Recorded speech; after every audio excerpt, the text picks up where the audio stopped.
I'm Heather Vale Goss. And I'm Dr. Steve G. Jones. And we're sitting in Marshall Sylver's mansion, which is how many square feet? Prosperity Palace is 17,000 square feet. 17,000 the echo. square foot mansion.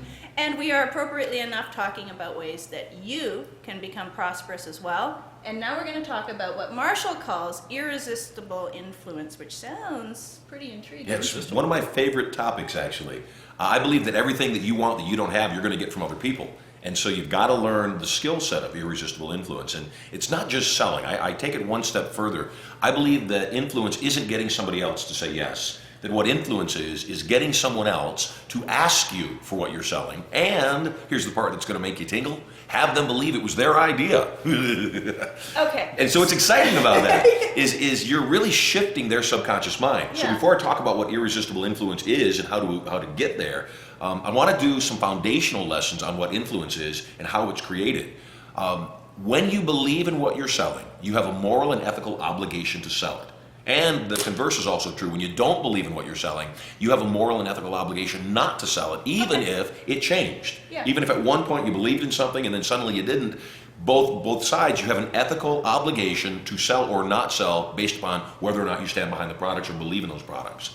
I think most... Okay, well that takes a big weight off a lot of salespeople who, that's the main thing holding them back. Oh, I don't really believe in my product. So, okay, get rid of it. Absolutely, and that's the question. And the question is, why would you sell something you didn't believe in unless it was just for money? And if you don't believe in it and you're selling, you're stealing. So don't do it. Okay. And when you believe in something, that comes through. Since in hypnosis we know every single thought has a psychosomatic response, it's those tells when people are communicating, whether they're positive tells or negative tells, that influence people. I get on stage and at my events when I'm offering up my products and services for sale, I sell extremely well. In fact, I'll go so far as to say that I'm one of the best in the world at selling from a platform. And most of my battle is done because I believe so much in what I do. I believe so much in what we teach and so much of what our programs can do for people that authenticity communicates through. So when I see salespeople selling things that they don't believe in, first thing I tell them is you can't do that anymore. It's unethical, it's immoral. So the foundation of influence is always a highly assumptive one, meaning I'm doing someone else a favor when I'm influencing them because I know what the outcome on the other side of that is. Okay, what if they believe in the product, but they're having a mental block over the price? Mm-hmm. So it's like, okay, I'm selling a service, I can sell my service for this much, okay, this is cool, this much, and then you reach the part where it's like, no, I can't sell it for that much. Then what do you do? Well, if it's an individual, if it's the person selling that has that challenge, then the question is it really worth whatever that price point is that was their ceiling? Okay. I'll give you an example.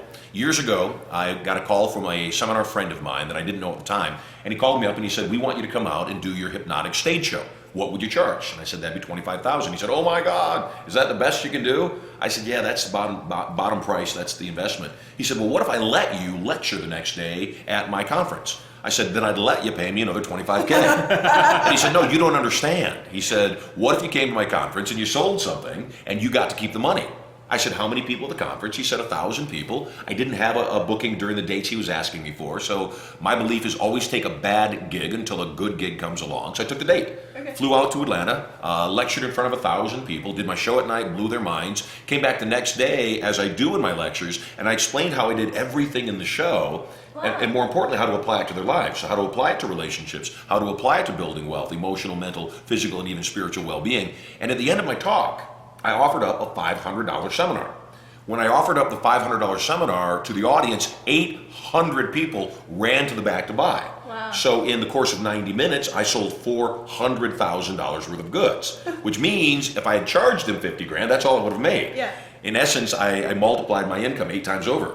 While I was standing there, I'm thinking how excited he must be that I sold so well, and his people wanted my product so much.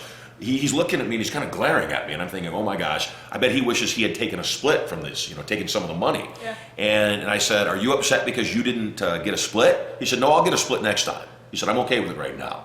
He said, "I'm upset that you didn't sell it for enough." And I thought about that. So the next time I had an opportunity to sell my seminar, I bumped it up to $750. Didn't see any drop. I bumped it up to $1,000. Didn't see any drop. Bumped it up to $1,500. No drop. $2,000. No drop. $2,500. Slight drop. And so I realized that was the price point that most people would vote with their wallets at. So, if I'm the seller, if I'm a person selling, then I want to test what it is. Because the cost of something is also a determining factor for the buyer's commitment level. In other words, here's the question. If you're watching this interview for free, maybe you've gotten a sample, or maybe you haven't quite invested in the entire series yet, I bet you'll take better notes when you invest in the series. Right. That, if you've got nothing at stake, you've got nothing to lose. Right. If you've got something at stake, you'll figure out how to get greater value out. So it's kind of like what we talked about in a previous interview, that kid that wanted to come play the piano at my wedding for $15 an hour. I said, heck no, kid. If you had told me $500 an hour, I might hire you. But immediately, whatever that price point is, there is an immediate attachment of perception to it. And so you can underprice yourself, which is what most people do, to the point where people won't buy from you because you've underpriced yourself. I see a lot of online marketers making this mistake, that they offer up so much free content, they offer up so much for so little, that ultimately they have a hard time ever charging for anything, because people say, hey, I could get this information anywhere, and you've been giving it away for free for so long, why should I pay? Yeah.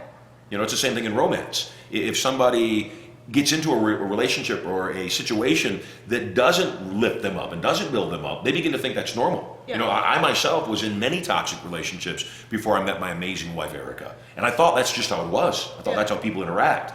Yet when I finally was single and I thought I might settle down with somebody for the third time, I said to God, God, give me someone kind. That's all I want. Someone kind, drama-free. And what happened was, because I asked for that, I said, I don't care what form it shows up in. Now, my wife is substantially younger than me. She's 24 years younger than me, if you have any doubts about the power of hypnosis. And ultimately, we couldn't be a better match for each other. At least that's my feeling, and I pray she feels the same way. I believe she does, because I set about going about things in a dramatically different fashion. So I think that irresistible influence is, number one, understanding that you must become the authority on the topic. You must not ask anymore. You must tell. You must direct. Hypnotists, we don't ask people to respond. We tell them what they're going to do and respond. And so when you believe in a product, you've got to operate as if you were a doctor writing a prescription. They don't say, hey, would you like to take this? They say, no, take this over, get it filled, and see me in 2 weeks. There's no questions involved.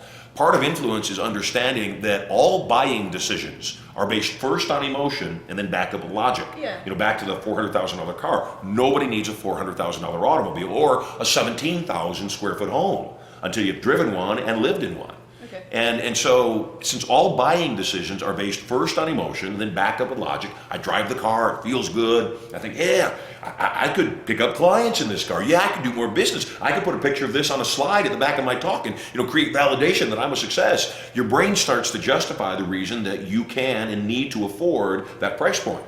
Okay. The other thing, though, the last thought on this is, your subconscious mind is your emotional mind. Your conscious mind is your logical mind.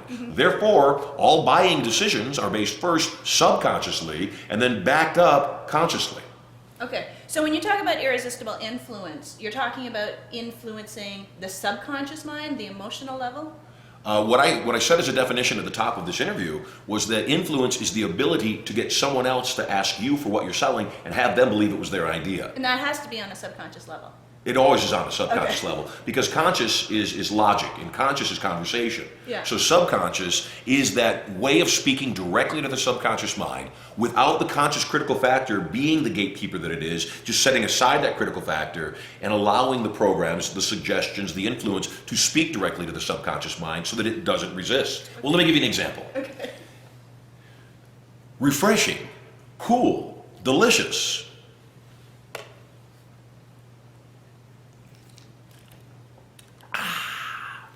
What's refreshing, cool, and delicious? I guess the water? The water, exactly. What I did just now was I could have held the water up like this and said, refreshing, cool, delicious. Your brain, your conscious critical factor, will still say, well, then prove it. Okay. Whereas in the meantime, if you're looking at me like as I'm holding my hand up with nothing there, like I'm crazy, what happens is I say refreshing, cool, delicious. Your brain says, what's refreshing, cool, and delicious? And when the water enters that space, it's called a geographical embedded command. When the water enters that space, you complete the connection. You say, oh, the water is cool, delicious, refreshing, or whatever I gave it as attributes. Yeah, okay. So what happens is, influence is the ability to set aside that critical factor and get people to come to their own conclusions without resistance. Okay, but you set up a little bit of cognitive dissonance for me, because you're saying refreshing, cool, delicious. I'm picturing all kinds of other beverages, like, I don't know, punch or Right. orange And then he's- juice then or he's putting something. that in and the then he puts the space. water, and I'm like, oh, it's just water. Come on. I don't think you consciously thought that. I think subconsciously you thought that's what I was thinking. I mean, And yes, you just decided what it was. Just like I just said, you came to the conclusion. You completed that equation, Yeah. so that I didn't have to complete it for you, which can cause resistance. Yeah. You know, in influence, one of the things that I know is that by now you know you can be influenced, and by now you also realize that people watching this want to be influenced. And if by now the influence that I gave you caused you to go from where you are to being a millionaire or even a multimillionaire, then you would certainly by now. Are you purposely? Yes. Yes, you are. I am. Yes, I am. You are. And that I which shouldn't buy now. because your subconscious mind can't spell by now. That's the thing, is that once again, most people don't realize that they're being sold all the time. And either they're being sold for things that would benefit them, concepts, ideas, products, services, or they're being sold on concepts, services, and products and ideas that don't serve them. A lot of times I see the subconscious block for people that want to be better salespeople or better people of influence is that they're afraid to sell. And so they're kind of apologetic. And so Because people don't like to be sold to, so therefore they don't like to sell. which again is a pauper's mentality. I like to buy things. You know, I don't know if you noticed my watch. I'm often asked how much does a watch like this cost, and this isn't actually a watch. This is actually 3 condos in the Las Vegas market. Wow. And the thing is, those that are afraid to buy are always afraid to sell. And that's what I had said before, is that psychosomatically, every thought we think creates a physical response in the body. And so if I'm afraid to buy, if I think someone's pulling the wool over my eyes when they sell me something, then I'm going to resist them and go, you're not selling me anything. Yeah. The danger of that is what happens is that when I go to sell something, I telegraph the exact same thoughts, which causes me to be less effective as a person of influence. So what I teach people to do is realize that there's one way to win at Monopoly, and that is to buy everything you land on. Halfway through the game, it'll look like you're losing. Halfway through the game, you'll run out of money. And you'll have to mortgage properties, get half their value just to buy more properties. And you have to pay 15% interest on top of that. Except if you do that, what happens is by the middle of the game, you're out of cash. By the end of the game, though, it's come back to you. You're able to put houses on and hotels on there and collect bigger rents, and you win. Most people understand that that's how you win at Monopoly. What most people don't understand is that's how you win economically as well. No risk, no goodies. As you sow, so shall you. What you plant grows. Yeah. And so if you want to make money, you got to plant money. Now, it doesn't have to be actual cash, although often it is. It has to also be value. So once again, oftentimes people will say, oh, I don't want that. I would never want that. What they're saying is maybe they don't want it. Maybe they don't want it because they don't think they can afford it. When I do my seminars and I offer up long-term training at the end of my programs, people will come back to the back and they'll say, man, I really want to go, but I don't have the money. Right. And so what I often train people to do is ask them, what value do you have? Do you have some product or service that you could offer me in return? Or do you have some product or service that you could offer this other student over here in return so they pay your tuition? Barter, chickens. Well, that's partly barter, except it's also understanding that you have inherent value. Yeah. I'll give you an example directly from my seminar. I have a guy, he wants to go to my seminar. Mm-hmm. He stands up, he says, I want to go, I just don't have money. I said, what do you do for a living? He said, I own a boat, I do fishing charters. I said, really, what do you charge for a fishing charter? He said, I charge $500 for people to go out and fish with me for 4 hours. I said, great. If I could get you 10 clients right now that would pay for 10 half days, but they'd only pay $250, I'm guessing, what are your expenses? $50 in gas, maybe? He goes, yeah, maybe. So if I can get you 10 people that will plunk down $250 a piece, $2,500 right now, my seminar is $2,000, would you sign up for my seminar? He said, sure. I said, who in this audience likes to fish and thinks that's a great deal? 15 hands went up. Okay. He sold them all on the spot. Wow. And so once again, that's the distinction that millionaires and billionaires, we don't see what we can do. We figure out what we want to do, and then we work backwards. When Steve Wynn went to build the Mirage here in Las Vegas, all of the naysayers said, there's no way it's going to be a success. You're building this volcano, you're building this place where the dolphins are going to jump.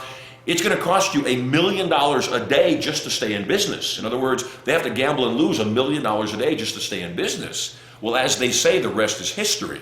Steve Wynn changed the face of Las Vegas by building the Mirage and all the subsequent beautiful resorts that he built. And now Vegas is one of the most booming cities in the country, which is why we all live here. Yeah, okay. So give an example people can use of how to influence ethically. And I'm assuming it's not just buy now, insert it into your sentences as you're talking to people. It's not just that. It's two things. It's number one, realizing there's some very basic steps to what I call the persuasion equation. Okay. Number one, you got to gain rapport with people. They've got to trust you. And if you're not trustworthy, then become trustworthy. So they've got to trust you. And trust and rapport is gained through congruency. Okay. When the words that you speak and the way that you say the words and the way you carry yourself all match, that's congruent. Off camera, Steve and I were talking about, why would I live here? And part of the reason I live here is evidence of what I do. It's to show people this is what hypnosis can do for you. This is what it did for me. So number one, gain rapport. Mm-hmm. Number two, and this is where most people fall short when they seek to influence others, and that is elicit the other person's outcome.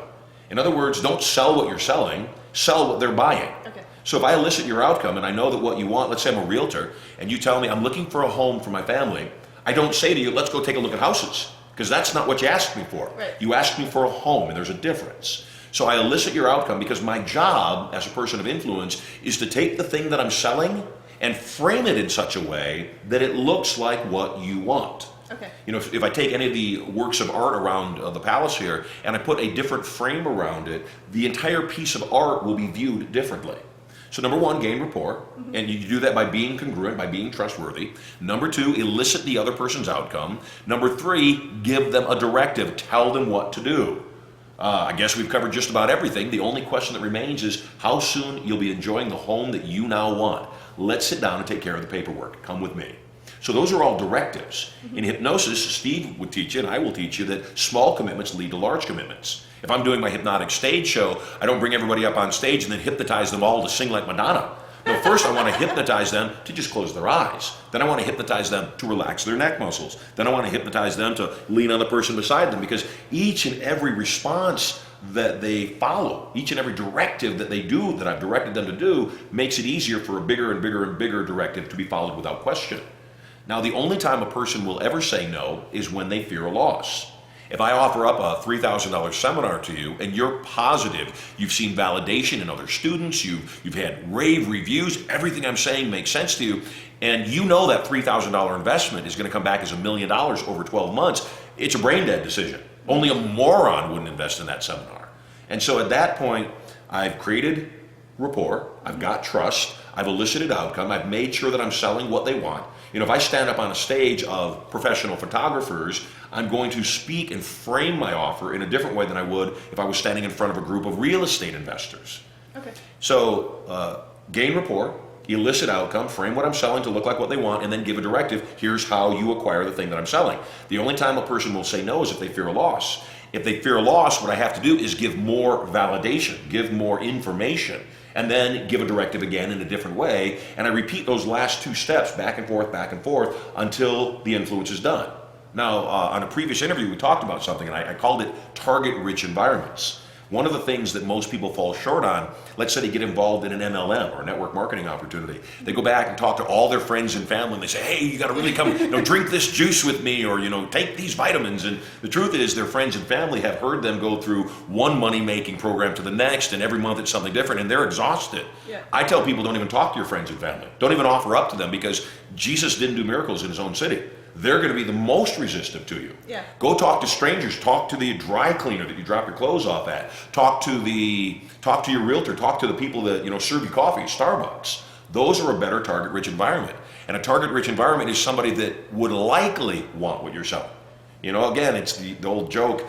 They could sell ice to an Eskimo. Yeah. Well, why would you though? Why would the Eskimo buy it? Yeah. Why wouldn't you go sell ice to somebody in the middle of the desert? That would make more sense. Yeah. So not only would they want your product, they also could afford your product. But see, okay, now you've brought up, this is a belief people have about salespeople. Is like, okay, a good salesperson can sell ice to an Eskimo, therefore sales is manipulative, therefore sales is selling me something I don't want, I don't need. Are you talking about the beliefs of the individual Yeah. doing the selling? Both, Okay, because what happens is people don't like being sold to, and so they take that mindset Right. into doing sales. Well, let's talk a little bit about, we've talked about what to do and action steps you can take and how to get into the mind of the person who's selling to. How about the individual's mind who's doing the selling? What must they change in order to be able to do this? They must believe they're doing a favor. And again, I said it. You said, he can sell ice to an Eskimo. I said, why would you? Yeah. I said, why would you do that? Even if you could, why would you? Right. So in other words, I don't sell things to people that really don't want them because I don't think they're going to use them. I don't need to. What I sell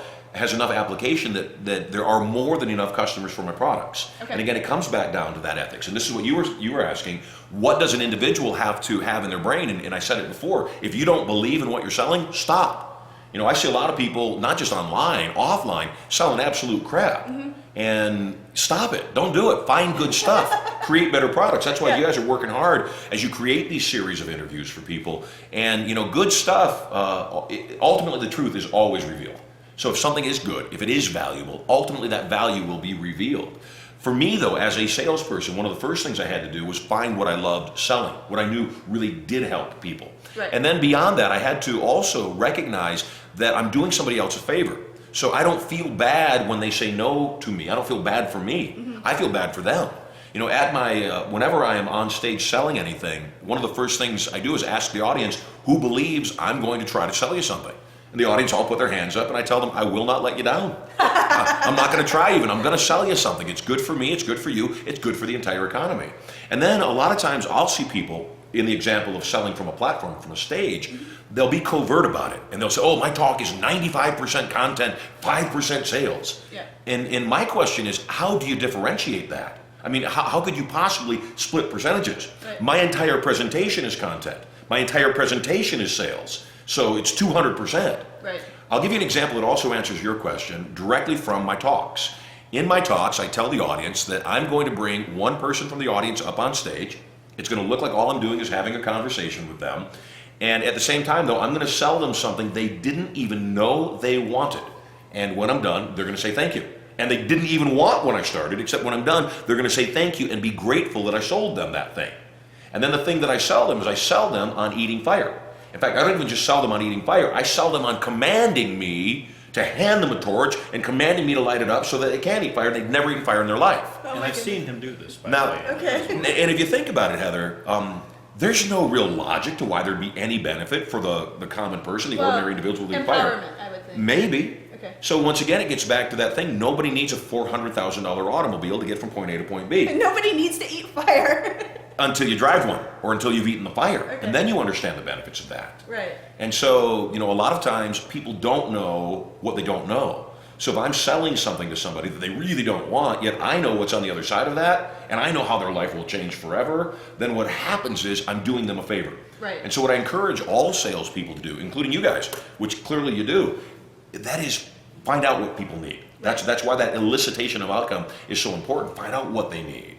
And then lose the fear. You know, inside my mind, this is the question you asked, what does an effective salesperson have to do? Lose the fear. It's not about you. You don't need other people's approval to be a good human being. They're not voting on you, they're voting with their wallet for what they want in their lives. Yeah. And like I said, oftentimes people aren't influential because they offer too much for too little. I've watched some people that, you know, just they offer too much where the person finally says, there's got to be something wrong here. Right. This couldn't be. How could I get so much value? Yeah. And I watch people that I've coached actually increase their margins dramatically by doing one thing, and that is upping their price point. Yeah. And this happened to me when I had my office in Beverly Hills. I had my first client call who was an actor, a famous actor who I won't reveal because I don't have permission to do so. But I mentioned my price. My price had just gone up. I'm convinced that if my price hadn't gone up and he'd heard my price, it'd be just like you talked about hiring the $15 an hour piano player. He would have said no thanks. Yep. Yeah, well, people, that's one of the beliefs is you get what you pay for. Mhm. So people Perception of value. Absolutely. But And you- I'm very, very expensive. And you know what you've done is you've taken off one of the biggest stumbling blocks that salespeople have, which is they're afraid of the no. So they're constantly counting either how many no's does it take to get to a yes, or oh my goodness, Which is I can't ridiculous, face by the another- way. Or it's like I can't face another no. But I mean, you've pretty much said, okay, it doesn't matter if someone says no. They're not your target audience. They're not.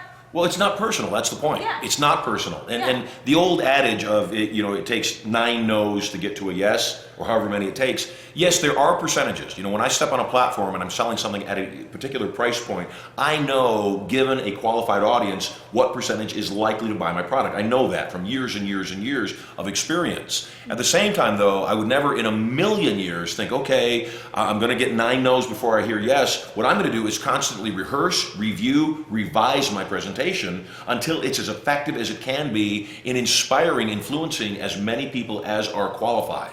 You know, oftentimes I'll be on a platform with multiple speakers, and we'll all be back in the green room, you know, to go out and speak before our turn. And I'll see speakers back there changing their presentation, actually writing their slides minutes before they go on stage. Okay. I've been on the stage, on the platform, since I was 7 years old, 44 years.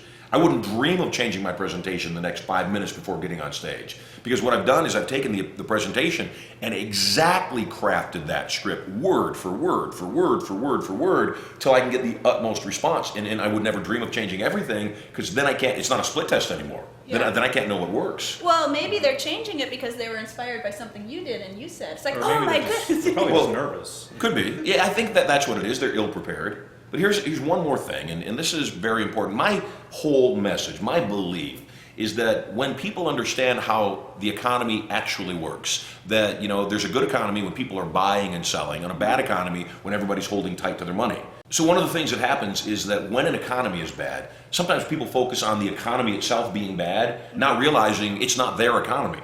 It doesn't have to be their economy, that you can take charge in any time and start operating in a different way. The question to ask yourself is, what worked last week or last year or 5 years ago? Is it working now or is it not? And once again, you can tell whether or not it's working because people vote with their wallets. You know, if somebody walks up to me at the end of a talk that I gave, that I was selling something, they say, oh my gosh, you're the greatest speaker I've ever seen. I say, great, then I'll see you at my seminar. Oh no, I didn't buy it. What I know is that I didn't impact them. Because if I had, they'd have bought it. They'd have invested. They'd have voted with their wallets. Right. And let me give you another example. Okay. Hello. Pretend we've never met before. Hello. Hi. My name is Marshall, and you are? I'm Heather. Nice to Hello, meet you. nice to meet you too. Hello, my name is Marshall Sylver, and you are? Steve G. Jones. You notice that distinction? I gave my first name to you, you automatically gave me your first name back. I gave my first and last name to Steve G. Jones, he gave first and last back. He always Of course, does that. you could say that. I always say that. Could be, I knew could you be. could say that, but I think Marshall's right. You get back what you send out. Yeah. I don't even think I said my name. I just said, hi, nice to meet you. You said your name. Oh, did I? Okay. 1, 2, 3, water wink. The point is, you get back what you send out. So if you're a salesperson and a lot of people are saying no to you, it's because you're fun to say no to. And the key is to figure out how to be fun to say yes to. How to send out a message that people want to say yes back to you to.